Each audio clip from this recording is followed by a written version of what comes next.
When the only addition to your bridge over the last 10 years are those shitty columns from the Columbia, you know you are on V'ger Please, a heinous trip at Warp 5. My name is Joseph. And I'm Computer Freeze Program. Skip past introduction to episode portion. See, it's not fun when people just cut in while you're trying to watch a episode of something Star Trek related with this other fucking plot line that has no business being there. I'm your co-host, Peter. Peter, we have arrived at the final episode of Star Trek Enterprise. And what is... Arrive. That's an interesting way to phrase it.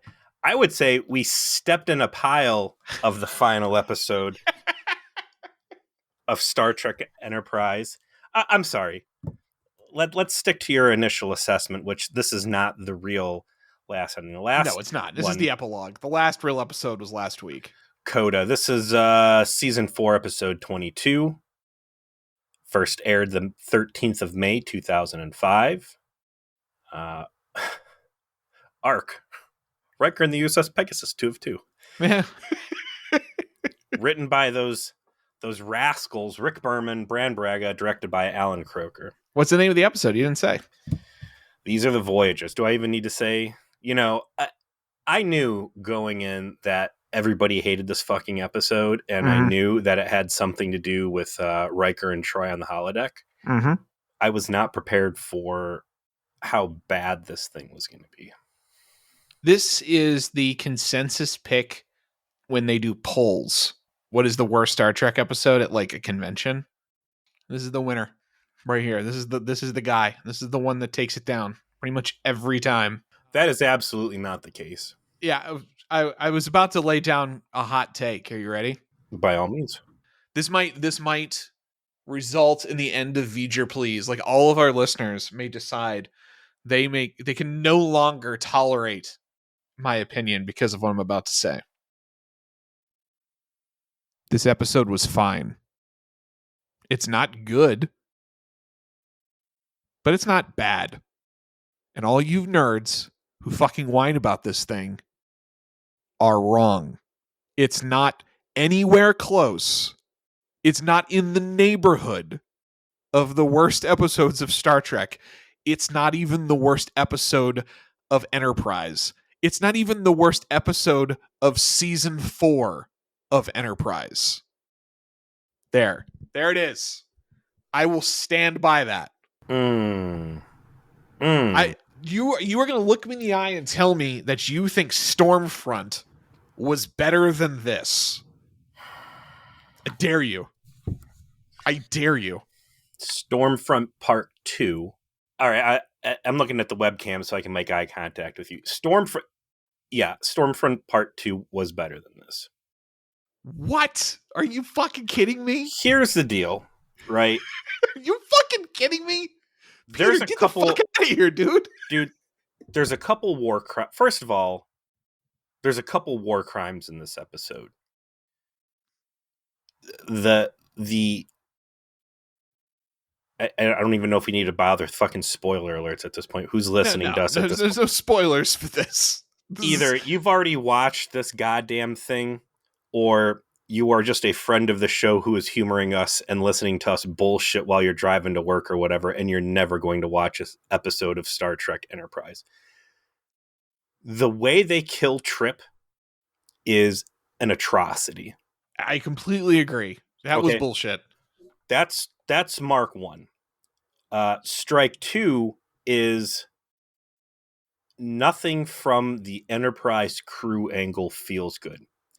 As a Christmas special of some sort for Star Trek The Next Generation, this was okay. Yeah. And that's what it was intended to be, and that's what it actually is. The people get hung up on disliking this thing because it's the quote series finale of Star Trek Enterprise. It's not a quote, it is. It is. It's not. They didn't make it with the assumption that it would. We saw the finale of Star Trek Enterprise, and it was structured like one. It was feature length. It had a cool guest star. All of the heroes did cool shit. There was a speech at the end. The first steps towards the Federation were born. The entire 4th season arc was wrapped up. That was it. That was the finale. This is just, hey, Trek's over now. It's over.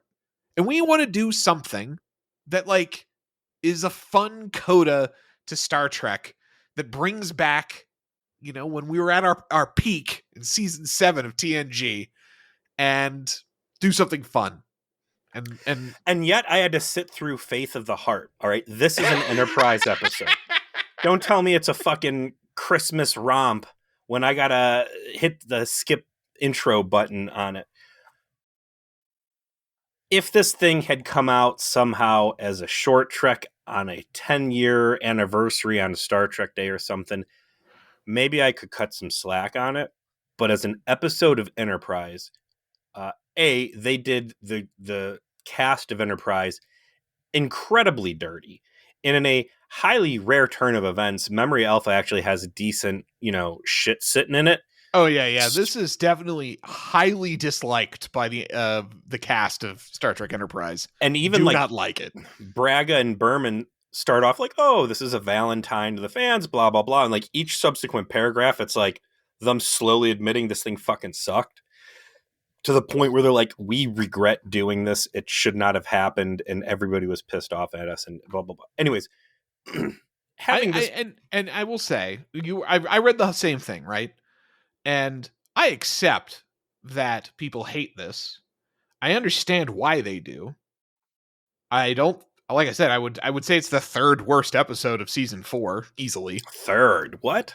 Yeah, I would put it third below both Stormfront episodes. Well, The fact you're willing to stare me in the eye and tell me speed running the end of the temporal Cold War, like it's on a fucking fire sale, was somehow better than this. Like, come on. The thing though is the characters in Stormfront still felt like the characters. I don't know what the hell happened in this episode, but nobody, with the exception of maybe Trip, felt like the characters that I've been watching for the past 4 seasons.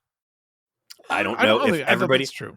Like, first and foremost, it makes sense some of them are different. Like, I think Jillian Blaylock made a point of playing T'Pol different because we know she has the emotional crack rock issue, and then she has to be closer to her emotions, and she had to become more comfortable with that. So the fact that continued on over the course of 6 years we didn't see, like, that makes sense. I actually kind of like that they're not completely the same. They wouldn't be. It's not that they don't feel this. It feels bad. I don't know if Martin or Alan Croker couldn't keep people on a leash. I don't know if everybody was resentful going into this episode that it was a bullshit fuck you to the cast, or everybody was just done with Star Trek and they were like, basically senior week, like, hey, we're all just going to fuck off. But almost everybody feels off across the board in a bad way. All of the plot lines feel flimsy and shallow. This fucking ridiculous Shran, they kidnapped my daughter taken plot that is the most. But Shran has the new Jack Neelix coat on. How can you hate on this?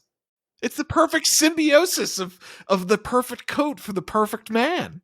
It's flimsy as fuck, and it's disgusting, and it pisses me off that they saved Shran for this horse shit rather than putting him in Demons and Terra Prime. Yeah, Demons and Terra Prime. Speaking of which, Suval having his last episodes in Demons and Terra Prime, like there was so much good stuff going on. I can't tell you 3 things Suval did that last episode. I think he was the first one to like stand and support humans after some sort of impassioned speech, but that was a rough one for him to go out on. Well, I mean, to be honest, Suval already had his episodes with the Vulcan arc. Sure. And we'll get into this more next week when we do the season 4 rep, right? Like, you can't, that had to be the finale for the crew, right? Like, you had the episodes with Shran, you had the episodes with Suval, you've gotten all of your minor characters their chance. Hell, like, you even got Varn Armstrong to like be able to come back and do all the cool. I mean, he got the best standoff, right? Yeah, like, so the fact that Demons and Terra Prime was focused on your actual main cast was the right call, with just a really good villain and enough flavor sprinkled throughout to make it work. Yeah, I'm not saying this is a good episode, clearly, but I think that the complaints about it are enhanced because it is the finale. And if this were just in season 2 because they were celebrating the 60th anniversary of, I don't know, like Gene Roddenberry's fucking asshole hair growing 6 inches, then this would, I think, be warmly received. I think people would like, maybe not the trip death, like that part, that's never going to go over well. It's always because it going to was be dog bullshit. shit. That was always going to be stupid. But the idea of like, oh, let's just look 10 years into the future and they're all about to be decommissioned. Like, it's well beyond anything that we're going to do in the show. And it's TNG characters are there. Like, you could have basically redone this. And if it was in season 2, I think we would have loved it. I think most people would love it. It was just because it was the finale. It just gets this huge minus and people hate it. And I don't think they should. I agree with a lot of what you just said there. I still think that the Enterprise parts are bad. Again, you get rid of the faith of the heart, you just make this something else. I think this would have been a great way to draw in other characters and use Enterprises like the back. Oh, here's this historical shot or whatever. It's terrible here because it's a disservice. It's terrible here because the plot is weak. It's terrible here because season 4 has just been fucking fire. Mm-hmm. And again, saying, hey, if you stuck this in the dog shit depths of season 2, like, yeah, this would have been great by comparison. But coming off the fucking adrenaline rush that season 4 was able to deliver, like, rough change in gears. Yeah. What I thought was going to happen was we were going to get a normal episode and then they were going to sign the fucking treaty or whatever. And then Riker and Troy were going to stand up end program and it was going to be like a cool just cameo, right? And you didn't know it was actually about them. I didn't know it was going to be some sort of a wormhole next gen. Was it season? What was Pegasus, 6 or 7? 7th season. Yeah, and thank you to Tom, whose interview will be out before this comes out, who warned us that we should watch the Pegasus. And I was like, oh, that's true, we should. Did you do that, by the way? No, man, I've been so sick. I know we weren't going to talk about other stuff, but I started watching Three Body Problem on Netflix. Oh, I heard that's good. The first couple episodes were, and I committed to it with my wife, and those fucking hack frauds, DB Kurtzman, Weiss, or whatever, those assholes from Game of Thrones, yeah. Game of Thrones, man, they got me again. Did they? That thing fell apart so hard so quickly towards the end. No, I didn't watch Pegasus, and I kind of wish I did, but they lay down enough stuff here. Let's talk about the good parts. Is this going to be the CG of the Enterprise D? I think it's all of the 24th century stuff, right? Yeah. There's a lot of interesting conversations to have there. Well, I don't know. Let's just. I made a point. I asked because I did make a point of watching Pegasus. And you with all your no children free time. I have to carry that weight. I understand. That's my role here. Okay. Like, you're busy, creating new life. I am here to talk about Star Trek. Relative worth to be determined. I think it's kind of an imperfect fit. I get what they were going for in that obviously the Pegasus is an episode, a lot of really telling the story of Riker having to confront a decision he made early in his career that he now deeply regrets, and what he feels is his duty and his obligations under the orders he's been given. And this episode doesn't ultimately work as connected to the Pegasus because in the end, Riker doesn't actually talk to Picard of his own free will about what happened. Picard has to confront him. So why does this revelation matter? Detail schmetails. Listen, by the time Picard confronts him, he feels a lot better about confessing. Yes, maybe that's what we're supposed to take away from it is he gets called to the principal's office right after this and he's ready to talk about it, and that's why he kind of coughs it up, I guess. But I do like the idea though of this. It's a holodeck program and Troy is assigned to Riker as therapy. I thought, like, that's actually very interesting, like right off the rip. I want you, Imzadi, to go into this holodeck program, and I want you to learn something new about yourself. And, I need a deeply therapeutic session so you can find pathos. Ah, nice. Good. I'm going to go in there. I'm going to freeze T'Pol in place, and then I'm going to kiss on her. He is William Riker. He has the most potent sexual energy in the entire Alpha Quadrant, as we've established. It's why there's rules. Mm-hmm. That Harry Kim fell afoul of as a consequence. But obviously 10 years, I think, or so after Pegasus. So you got a very puffy Jonathan Frakes trying his best. Let's do this. Okay. Let's be kind podcasters, and let's make a gentleman's agreement right now as I sit here fat and balding. That I will not point any fingers at Frakes or Sirtis and how they may or may not look in their uniforms in high def. The uniform texture in particular. How did it get shimmery and sparkly? I think it always was, and it's like part of the reason why. Like we had this discussion when we reviewed Generations. By the way, it's a whole thing I want to get into, man. That's like 80% of the conversation I want to have today is, could they have ever gone back to the well? Could you have ever gone back to using the Enterprise D in its lighting situations in a high-def environment? And I think that this is the answer. Yeah, like they don't look good in high def. That's why they turned the lights down when they did the movie. Like, can't let people see this. It's not good enough for these cameras. And that's clear evidence of that. Like, they look like ass. But you could go back to the well. You just have to redesign some of your... A lot of it. But I will say, top marks for 10 forward. So... Actually, hold on. There's a teaser. They're setting up that it's the future. It's 6 years after. Real quick. Like, yeah. It's the future because everybody has a terrible name tag sewn onto their jumper now, right? There's stupid pillars. The pillars from the Columbia there. T'Pol's being the worst when she's wearing her ugly magenta velour bodysuit, and then she's got a velour name tag with red name tag with red lettering. You can't read a goddamn thing. It's terrible. They've got little ooplets on their shoulders. They've got a Starfleet patch now on their right sleeve, which is kind of cool. And then, they get the Columbia oh shit handlebars there. Gotta have them.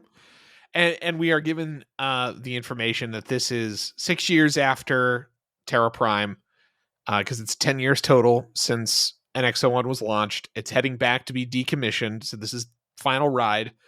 And Archer is one of the signatories for the Treaty of the United Federation of Planets, and that's what they're headed back for, is for the treaty signing. So Archer's diplomatic life has only grown more important over this period, and he is about to realize the destiny that Daniels has set forth and put in front of him. Please, people don't know who you're talking about. Oh, yes. I'm sorry. Time Zuckerberg.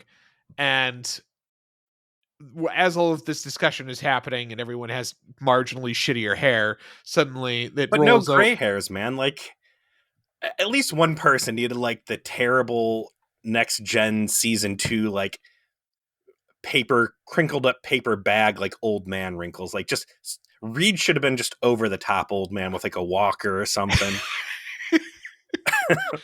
And that's when they pans over to Riker at the engineering station, and he tells the holodeck to pause so that he can leave and go do something. And his Enterprise uniform falls off, and he's in his red jumpsuit, and he exits the holodeck. And, he's on the Enterprise. This is taking place in the 24th century. This is one of the biggest issues I have conceptually with this episode. The temporal Cold War sucked ass because instead of, and we've talked about this, instead of it being a show about, hey, here's the crew of the first Enterprise and their adventures through space, the first 2 seasons were basically, here's a story we want to tell you, or here's a story you want to watch, and instead it's going to be a story of everybody and their mom jerking these guys around like puppets. Yeah. Right? It's the fucking future boogeyman. Taunting them with their own destiny.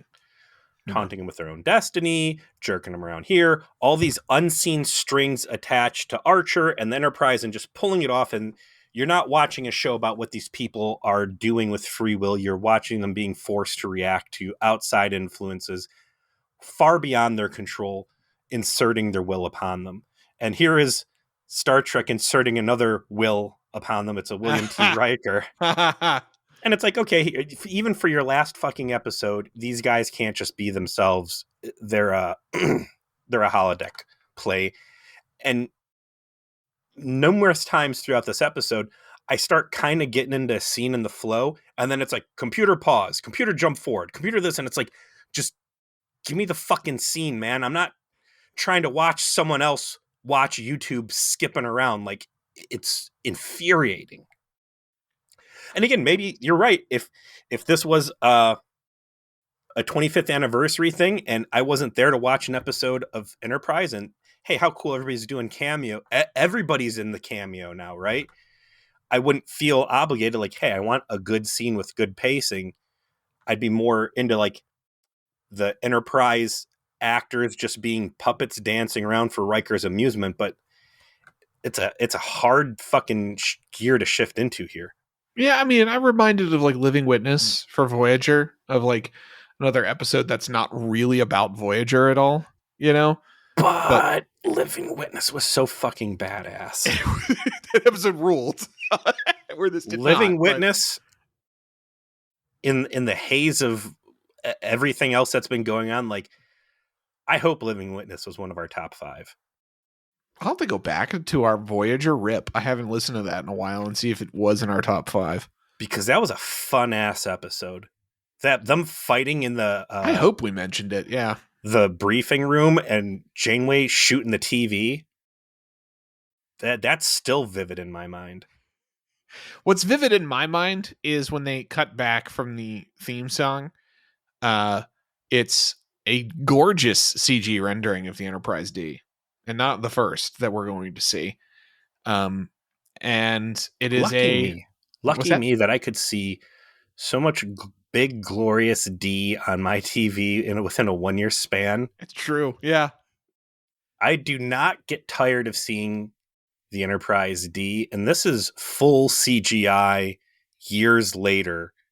I'm wondering if they just took like DS9 Dominion War Galaxy classes, and like if that's the model they're using at this point.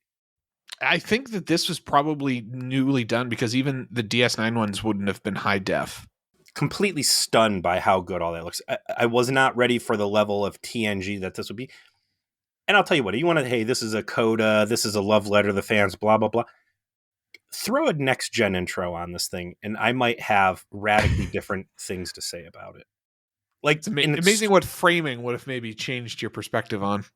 And it's stupid to say that, but like, again, I sat through an Enterprise opener. This is an Enterprise episode, and it disrespects Enterprise. Had you made this thing just some fucking for funsies TNG thing, and I don't know, got LeVar Burton in there at least or something. Well, you know, if I had my druthers and I could remake this episode, but it had to still be with the finale, what I would have done was like, okay, this is it. This is all for Star Trek. I'm going to try and get 2 actors from each show, and I'm going to show vignettes of them consulting different this holo program at different times when they were trying to get inspiration for themselves.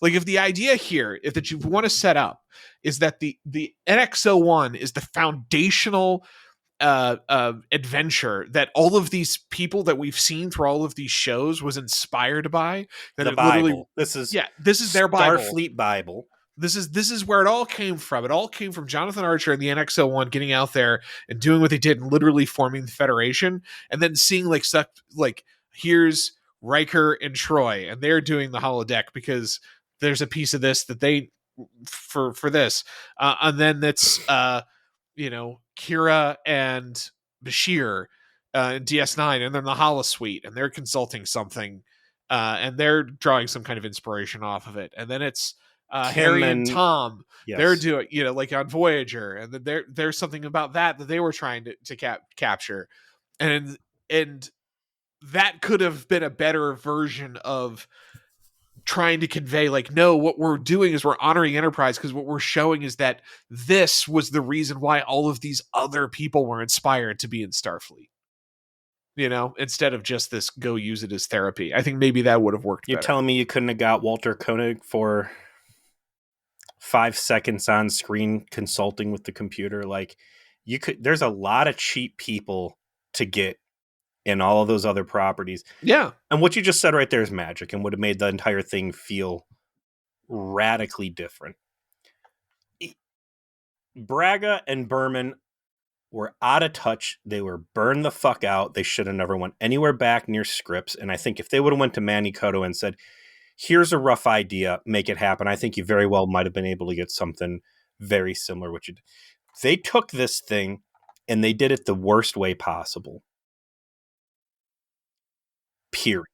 What the worst? How could you have made this thing? How could you have cut Trip out of the whole thing? How could you have made this any worse? I mean, I still think that Jonathan Frakes is a very charming guy, great actor. I love seeing him on screen. I love Riker as a character. And yeah, that was all fine. I liked it. That's an actor on it. I'm talking about script and I'm talking about structure. No, I don't think that script or the structure, aside from Trip's death, was really that poor. I really don't. I think it's just a matter of timing and framing. You just pointed out the whole premises of this, which was the Pegasus tie-in was fundamentally flawed. It doesn't quite work. I get why they picked it. Like I said, it's not a good episode. It's fine. And I think if it was framed differently and if it was in season 2 and he didn't kill Trip, I think people would be very warm to it. I really do. It wouldn't take much. So all the CGI looks great. Yeah. Then they get inside and instantly after I wonder, like, what the fuck's going on here? So if this thing's 2005, All Good Things was what? Oh, they rebuilt 10 Forward. They had to rebuild a lot. And now the question I'm wondering, as I sit here and I watch this and I'm just being fucking wowed with a blast from the past, is when I'm sitting there and I'm watching the crew of the Enterprise receive their award for saving the world from the Xindi attack at Bay Stadium, which is a folding table and a tablecloth from Dollar Tree. When I'm watching the Romulans scheme against Earth and they have a picture that looks like a low resolution printout they made at a Kinko's for a quote unquote window, and all the other low budget bullshit that has gone on. How much money did Rick Berman and Bram Braga come in and tell Manny Coto, hey, here's your season budget and we're taking 75% of it because we're going to rebuild Next Gen? Yeah, we're going to rebuild 10 Forward in the observation lounge. Like, specifically. I mean, you know what? What they love to do is spend all their money recreating old sets, right? Like, that's what Terry Matalas literally spent all of his money rebuilding the Enterprise D Bridge. But that was his money. Like, again, these are two separate things. One is season 4, a killer season 4 under Manny Coto. And then there's this war crime that these guys are running, but it's sharing a budget and it's one taking from the other. And the shame in all of this, Terry Matalas spent all that money on recreating the D, I think with the intention that other people would do cool shit with it. Lo and behold, that's all dead in the water. This, they're just like, hey, let's remake all this stuff so we can tear it all down again. I know we're in the middle of the episode, but I kind of want to talk about that real quick. I know it's been whatever. It's our show, right? We can do whatever we want. It's pause. I don't know. We could cut it out. Computer pause program. Yeah. You see how irritating it is? I saw everything where it's like Terry Matalas is like, they haven't booked me to do anything. So I'm doing other stuff right now. Code for Disney, by the way. And there's constant rumors about potential Paramount sale, Star Trek sale, all of that still just kind of in the wind. No one knows what's going to happen. And then amongst all of that is the apparent information about what the Section 31 show is going to be, or movie, or whatever it is. And the plot sounds actually really interesting. And it's a shame incompetent people are doing it. When Gurgel goes back, or I fucking forget how to pronounce her name. The Emperor. The Empress, Michelle Yeoh, when she goes back to the early 24th century, and the era of the Enterprise C and the Stargazer, and gets involved with Section 31 then, and apparently her antagonist is Rachel Garrett, who's essentially the Picard of her era. I'm like, well, that's a very interesting idea. This is an untapped, period of the whole Star Trek canon. You can literally cast a young Jean-Luc Picard. You can actually tie people into this. You can have a whole story about Section 31 versus the Dudley Do-Rights of the Federation, dealing with that. And I have no hope, of course, whatsoever that any of this is going to be handled correctly. But it's such an interesting idea of well, yeah, this is a great era of Trek that's never been on screen, with a lot of stuff like wars against the Cardassians. You've got a lot of awkward, kind of growth of the Federation coming up against the borders with the Romulans and the Klingons, and trying to figure out what their next move is going to be diplomatically. And I would love if someone like Terry Matalas was doing the show, but they're not. Yeah, well, listen, Shooter McGavin or get the fuck out. Who cares about Rachel Garrett? I want Shooter in there. Bang, bang. It's so jarring to see him, by the way, when I see that, and he's just as the tactical officer or whatever the fuck he was. It's amazing though. That guy did a great job of being Shooter McGavin and drawing me in regardless. And as iconic as he is as a character from Happy Gilmore, one of the best guest performances on Next Gen, in one of the most badass episodes of Star Trek, period. Mm-hmm. Man, I think about that shift from mainline to wartime. Oh, yeah. Just fucking hair standing up on my arm right now thinking about it. Well, anyways, I think that would be... I think there's a very high probability that if Warner Brothers is to acquire Star Trek Studios, that wherever Section 31 is in terms of production, or Starfleet Academy, or this other stuff, and that's the bullshit with Trek, man, is that, oh no, this is happening. Kurtzman is such a fucking liar, and is just release after release of lies. What is it? Star Trek 4, they keep talking about Chris Pine's on, this is on, and it's just pure fucking lies and bullshit. Even if these things are ready to go, I think there's a very high probability that whoever, if it's Warner Brothers that buys it, Zaslav cancels all those things, just kills them in their crib and writes them off as tax, gives them the Batgirl treatment so they can try and make a clean break on the Star Trek stuff. I mean, I think that the only thing they're working on that might not suffer this face is literally the Section 31 thing, because Michelle Yeoh has an Oscar, and it's just gonna they're gonna milk that for all it's worth. That's worth some money to them. So I don't know, man.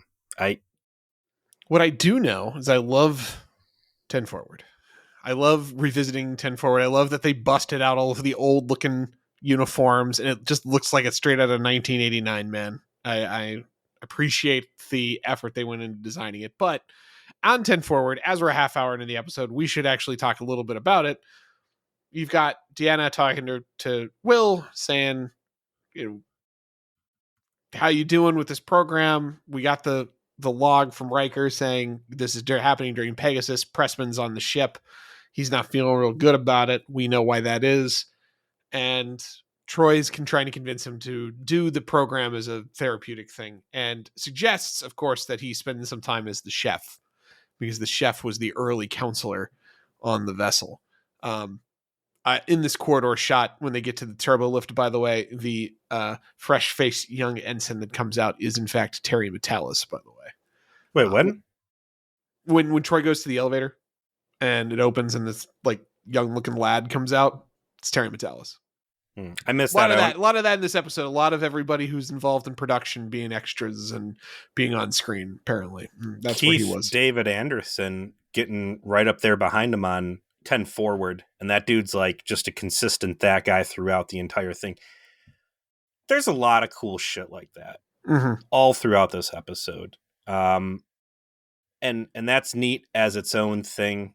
The brightly lit 10 Forward is really a great opportunity to start drinking these set pieces in with the bright lighting and everything we said before, like high def is not TNG's friend. No, it's not. It's almost distracting, to be honest with you. Um, Funny in an unintentional way, but it's not its friend.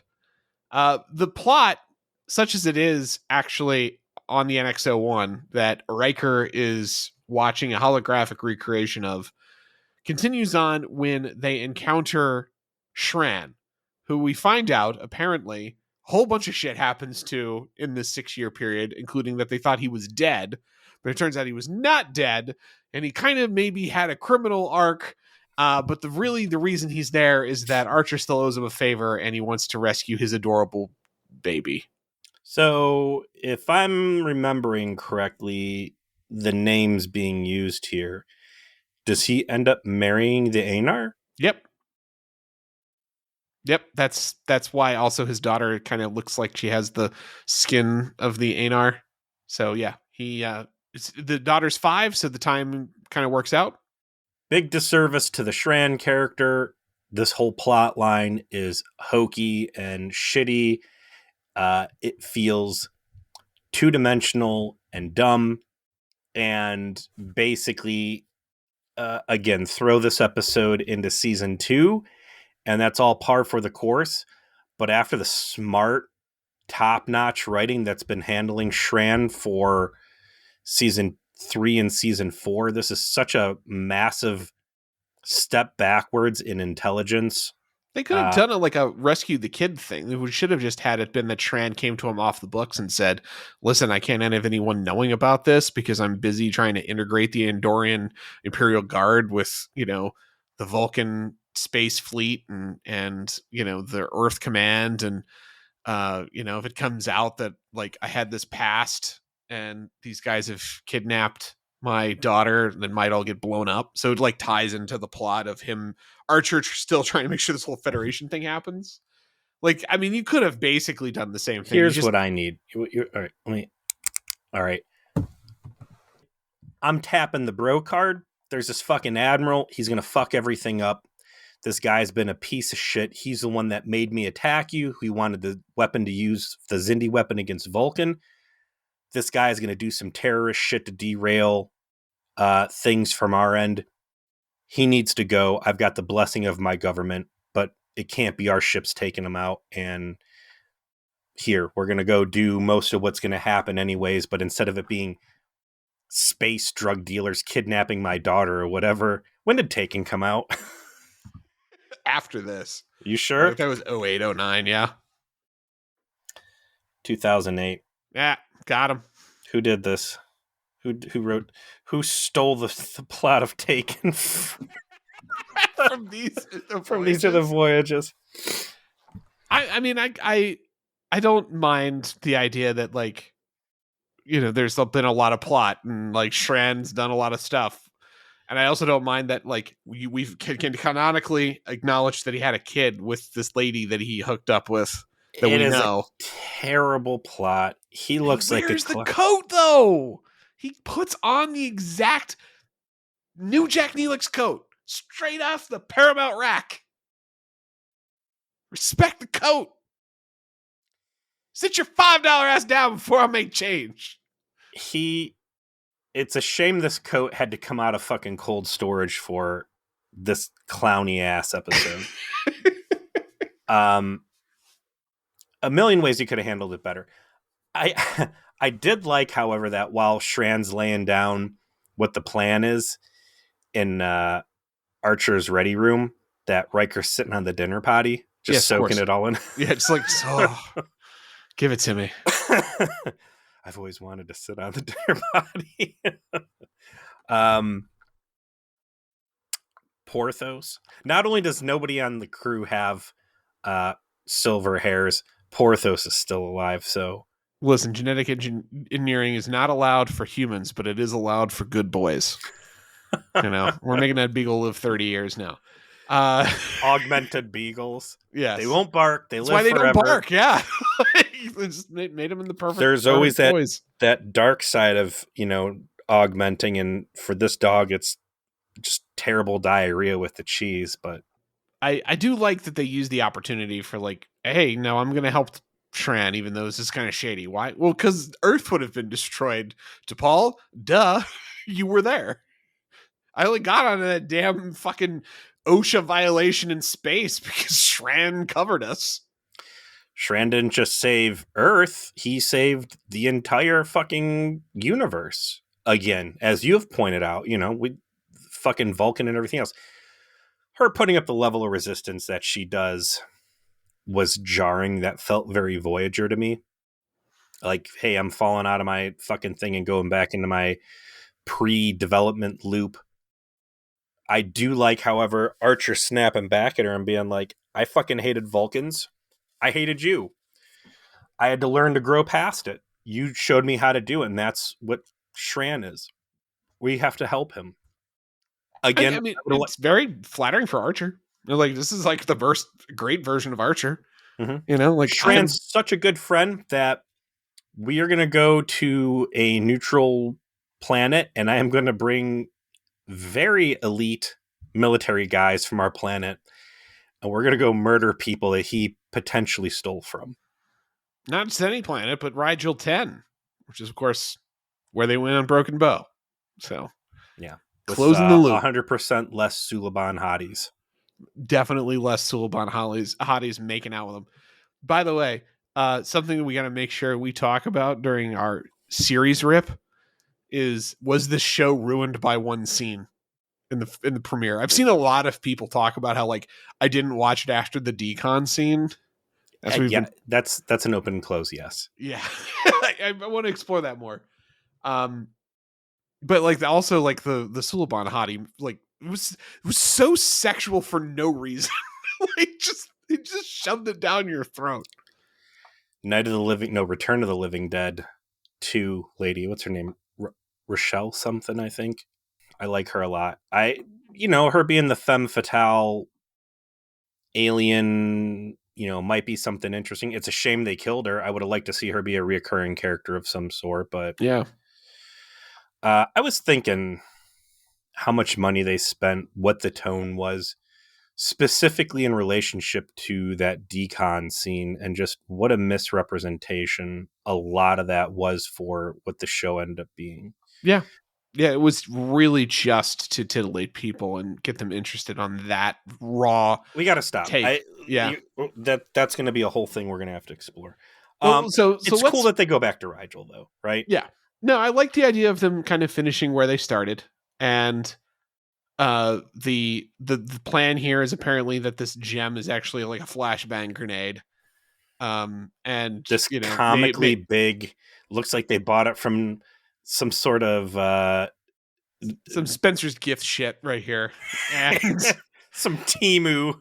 Yeah, I'm sorry. Yeah, this is some Temu, some AliExpress, and that thing's actually a Bluetooth speaker. And after they blind them, they just basically shoot them like they were fish in the barrel, just gun them down, just murdering everybody, as you do. Now, rewind. I think at this point, computer pause program, rewind several scenes. Didn't Riker call Troy in at this point? Yeah, they both go into the whole thing, and they kind of like review, like, oh boy, this room's real small. I love that. I love that Riker almost busts his head on that fucking low-hanging support. How many times do you think Scott Bakula legit cracked his head on that thing? 6. I'm going with 6 over 4 years. 6 per season? No, 6 total. Because every time you do it, you really avoid doing it for a while. I bet you the side that doesn't face the camera is like got a padding on it. 6 layers of padding and like neon orange duct tape in a big X saying, watch out, Scott. I know you like, your character's supposed to like head wounds, not you. We're not insured for that. God, when's the last time he got a good head wound? Ooh. Had to have been when he was fighting RoboCop? The augments. He didn't really get a head wound fighting RoboCop. He had oxygen deprivation. That was more of a gunfight. Probably have to go all the way back to his Cold Station 12 when he got his ass kicked. Well, that's enough really to carry him through like season 6 to be fair. Yeah, there was a lot. It was augmented head wounds. Anyways, they're together, and then they throw that bullshit line out there where I was a shame Tripp's Commander talking Tucker to doesn't make it Reed. back. Yeah. And it's like, I'm going to come clean, Joe. Mm-hmm. I saw a spoiler somewhere a while back that Trip dies. So I've been waiting for like what dumb point they were going to shoehorn this fucking thing in. I thought for sure when he got shot in the back running to like go stop RoboCop, That was going to be it. that was going to be it. And I was like, man, this is a fucking lame way to kill this character off. My money was going to be that he was going to somehow, the same way, what was his name? Sim? Was that his clone? Yeah. The same way Sim basically donated his brain tissue to Trip to save his life. I would have put money that by the end of that arc that he was going to basically donate both of his kidneys or something to Elizabeth and sacrifice himself so the baby could live. And I think that would have been like a noble, cool, like I'm ensuring the future happens. Mm-hmm. Little did I know we were going to get this fucking thing. And not only is he going to have to die in this episode, but they're going to fucking ruin it by Troy mentioning it offhand up front. She said that shit, and I was like, I just threw my fucking notebook on. Shut the fuck up, Deanna. When you so I was like, oh, it's a real shame. I'm like, oh god, why was that the choice? But well, let's talk about the scenes that Riker has as the chef. So I told you a long time ago that the chef does appear on screen, and you'll see who it is. And yeah, they decide that the chef is going to be Riker. And that this is apparently something that's been going on during Enterprise the entire time, which is he just chit-chats with everybody, and he's kind of like their bartender slash therapist. And slash Neelix, which... Yeah, I get it. Like, that actually character existing would have been really cool. Why the fuck didn't you actually do that as a character, Enterprise? Why wasn't that a thing you actually did? Why is it just a gimmick at the end? That was a good idea. You fucked it up. You're going to give me boring, stiff-ass Reed and Mayweather. Pilot Mayweather, not cool lover boy Mayweather. Not the very interesting and confident rock climber Mayweather. Not the absolutely savage UFC champion Mayweather. Not the psychotic... what the fuck's the Demolition Man's guy's name? Simon Phoenix, yeah. Not the lunatic snap kicking Simon Phoenix, Mako Weather. No, the boring Mayweather we're saddled with for like 3 seasons. Because an interesting chef would have been too good of an idea. You know what? I would have loved it if maybe they didn't use him very much, but they cast someone really cool in the role. You know, you could have literally cast, Jonathan Frakes, have him show up like twice a season. That he's just like his ancestor was the chef on the NX-01. That's like part of his legacy. Man, here's a new thing we need to start doing for the rips, seasonal and series. And I need to make a note somewhere. I'm going to see this. The new entry we're going to have is 3 wishes. I like that. Okay. We rub the lamp. 3 wishes that how to change the season or how to change the series at the end. I'm going to hang that up right there on my computer. One of my 3 wishes would have been to make the chef actually, what was the Suliban leader guy's name? Oh, Silic. And it was Silic shape-shifted the whole time, just fucking boosting info and befriending the crew and pumping them for info. And like at the end, they find out that it was like, this fucking infiltrator the whole time. They could even resolve that, like, at the end of Stormfront or whatever. But like, how good that would have been great. So we've already been talking about this for 50 minutes, and I don't think we want to do a part 2. So let's speed run a few things.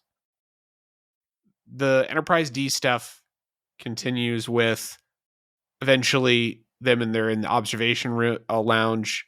He's going over all the people who died and eventually confesses The to Pegasus people. the Pegasus people who died, and eventually confesses to Troy to say, yeah, so this is what actually happened, right? And this is all plot we already know. Pegasus was testing a cloaking device. Pressman was in charge. That test being a failure is what led to the ship being imperiled, and all the rest of us that survived sworn to secrecy. And that's all fine. That all works okay. The plan to rescue Shran's kid goes off, but everyone's very concerned with making sure that Archer makes it back to sign the Federation Charter. Big points off that there's not even a fucking remnant of Captain Picard Day signage hanging on the wall anywhere in that conference room. Well, I mean, they probably cleaned that up right away. I don't give a fuck. It's Captain Picard Day. If you're going to have some sort of can't jump back to another episode, at least have like some tape still stuck to the wall or something. It's true. Probably. But, some orderly came in and took all that stuff away. I don't care. It's a TV show. Give me the fucking Captain Picard doll. And the plot comes to a head when the space criminals catch back up with the NX-01 as I think Trip and Archer are having scotch toasting to Warp 7 ships having been invented. And these guys bust in. There's no one else around for some reason. Computer pause program. The fucking level of indignation and offense that I took to this entire sequence, right? This whole thing is terrible. And again, it's jarring because we've gone from amazing, great writing by a competent showrunner back to these two fucking clowns. The bad guys that were after Shran show back up somehow, even though we're told that they can't even break Warp 2. They've caught up to Enterprise. Yeah, it's some real somehow Palpatine has returned moments. Enterprise is flying at Warp, intentionally get the fuck away from them. And they board the ship in Warp. It has been a long time since I've said this word, and I'm disgusted for it to come out of my mouth now, especially related to one of the best characters on the show dying. And that's fucking Ramrod. Let's pull this dumb fucking idea out of our ass, our dumb boomer asses. Like, we're going to kill someone. Let's kill Trip. Right after, by the way, we hype back up the T'Pol romance angle, which stupid that's been completely dead for fucking 10 years after they had that emotional thing together where they lost a child. Yeah, I don't get that choice either. Like, really? They just broke up right after that? Okay. There's another one of my wishes is that I liked the scene they had of like T'Pol's admitting that like I'm going to miss you, and it's like I really liked Jillian Blaylock's performance in this episode of like a very emotional version of T'Pol, which is probably where she would be at that point. I like that. I just wish that it was in service to something more meaningful. They've had good chemistry the whole way through. I thought her stuff with Frakes was weird and off-putting. And this is probably our last chance to praise it.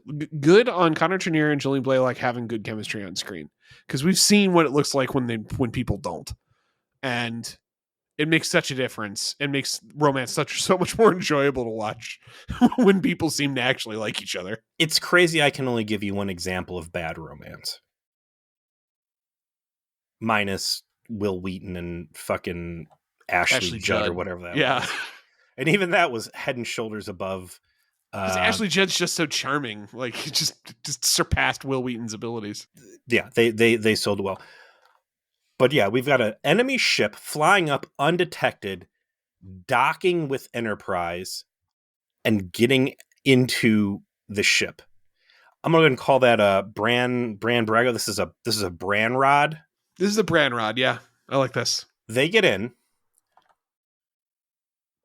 Archer and Trip get into this empty ass corridor before any security or Reed or the fucking Makos that are still there. And then it's like this. It had the energy of like improv theater, right? Where they're like, "Give us Shran," and Archer's trying to protect Shran, and then Trip starts like getting frantic and like acting crazy and convinces them to knock Archer out. and then lures them back into what I thought was going to be like an airlock or something. But like he goes to the storage closet where they keep the best IEDs and blows the entire closet up, killing everybody. Somehow the guy that stayed back to guard Archer is mysteriously no longer in existence. His soul left his body. Ramrod. Yeah. The worst fucking Ramrod I've seen in Star Trek, period. Killing a major character. I cannot say enough thumbs down stuff about this. This right here is enough to condemn the entire fucking episode. It is such a weird choice because clearly worse invader nonsense has happened on this ship before. We've literally seen it. And somehow this is the one where Trip decides like it's time for me to go full seppuku to preserve my captain's life. Like, how do you kill an engineer, Joe? I don't know. How? You have a fucking war problem and there's got to be some guy that stays behind to save the ship. That is the only... That's one way. That's the way, right? This is the guy who has become like the father of warp dynamics, whatever. Like, this is the dude who should be writing the book of like, the captain goes down with the ship, the engineer goes down with the warp core. I feel like you could have, if you wanted to kill Trip in this episode for whatever reason, you could have done it better. It's just this way is so... Why this? Why was this the choice? I mean, yeah, it's definitely the worst idea they have. I like the idea of Trip getting killed, theoretically, but it had to be something a bit more actually high enough stakes because everything he survived so far, this just seems so cheap, right? Like you beat the Xindi, you beat the Klingons, you've beat the Romulans, you've united all of the species of the Alpha Quadrant in an alliance. You beat a cum monster. Yeah, and reptile. And here at the end, it's a bunch of fucking space pirates from Rigel 10, the place you literally were to start this fucking thing, just jamming your shit up so bad you decide to go Allah Akbar on them. Come on. I'm not opposed, I guess, to a character dying, doing it in a, oh, hey, this happened before they pulled in. Stupid. Doing it in the Next Generation episode. Stupid. Make it Reed. Make it anybody else. Make it Reed. No, not anyone else. Just make it Reed. Just Reed. He comes and that out. would have been a great way to kill Reed too. Yeah. This is the guy was just every chance possible wanting to die. And he dies defending his captain and his ship from invaders. That's like literally his job. This is just the most clearest picture possible of Braga and Berman not understanding this fucking product. I hate it. I fucking hate this scene with a passion. I'm going to use another wish on this one. This is eating up a lot of wishes. They don't just kill him though. No, they don't. They have him linger in sickbay, so they can have like a dramatic sort of little last speech. He's pretty tore up. Phlox tries to save him, and he dies off screen. Doesn't die on screen. We pick things up, and T'Pol is putting his things away in his quarters. He's dead. T'Pol, let me just jump in here. I can forgive this fucking atrocity of a scene if you give me something. Once Star Trek gets bought by a competent company, you give me the fucking scene where temporal agents come in and nab his ass out of that fucking chamber, throw a body double in and go, you're one of the greatest minds in Starfleet history. Here's a bunch of books. We need you to understand temporal mechanics, and you are going to become the grandfather of whatever the temporal police shit is. Yeah, like that's his fate. As this was all set up by the temporal. Not as temporal, but hey, you just had a shitty death, and we can't let you off the hook on getting back into your life. But like, all that space math you were doing on the fly is actually legit impressive. And here, you're going to be in the fucking TVA for Star Trek. The whole thing wraps up with them at the Federation Charter signing. I do like Archer's dress uniform, by the way. Very nice. For something that doesn't have any zippers on it. Yeah, like very slick. For as far as onesies go, it's okay. Yeah. And he's have his final farewell to Phlox and then to Paul. Gives to Paul a hug, goes out there to give his speech that apparently becomes so famous everyone has to learn it in grade school, but you never hear it. And great ramrod writing there, by the way. That's some real 57s shit.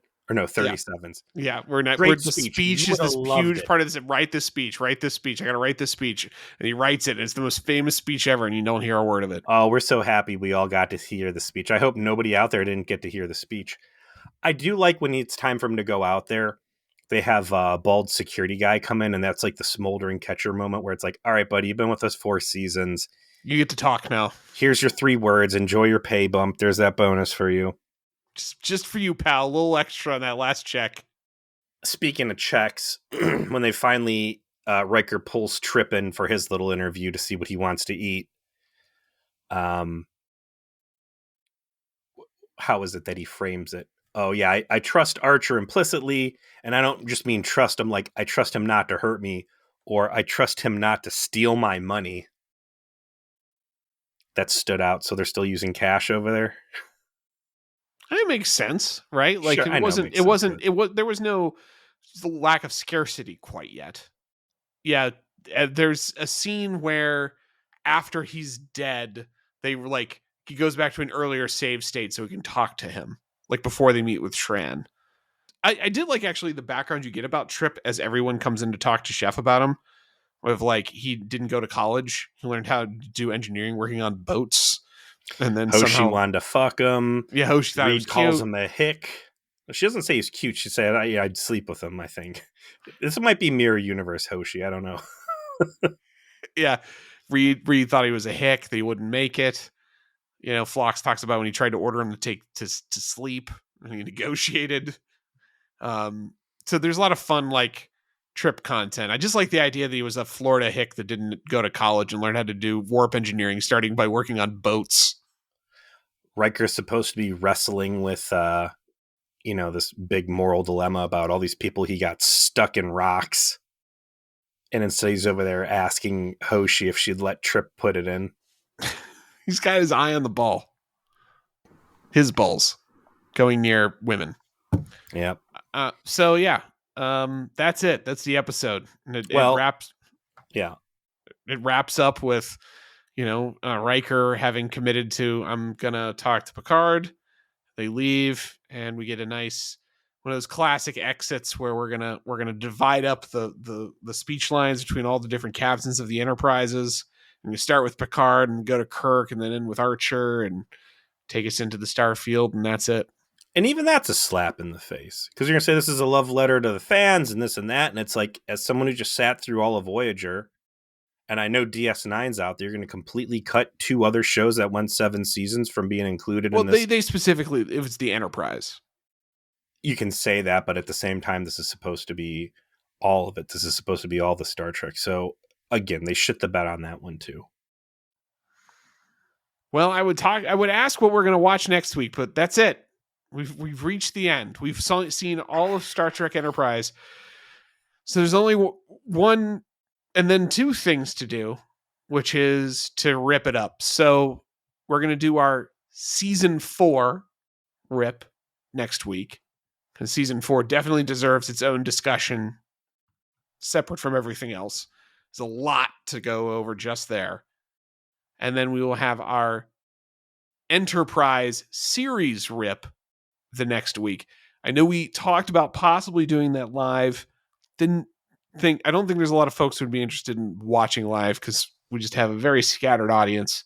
So we definitely respect that. So we're going to just pre-record both. But please, especially for our series rip, continue to, and in whatever way you wish, whether it's on Facebook, on Discord, through an email, which obviously now I will both read and respond to. Give us your thoughts about what we should talk about for the Enterprise series rip. We'd love to have your thoughts. And we'll see you next week. Computer End Program.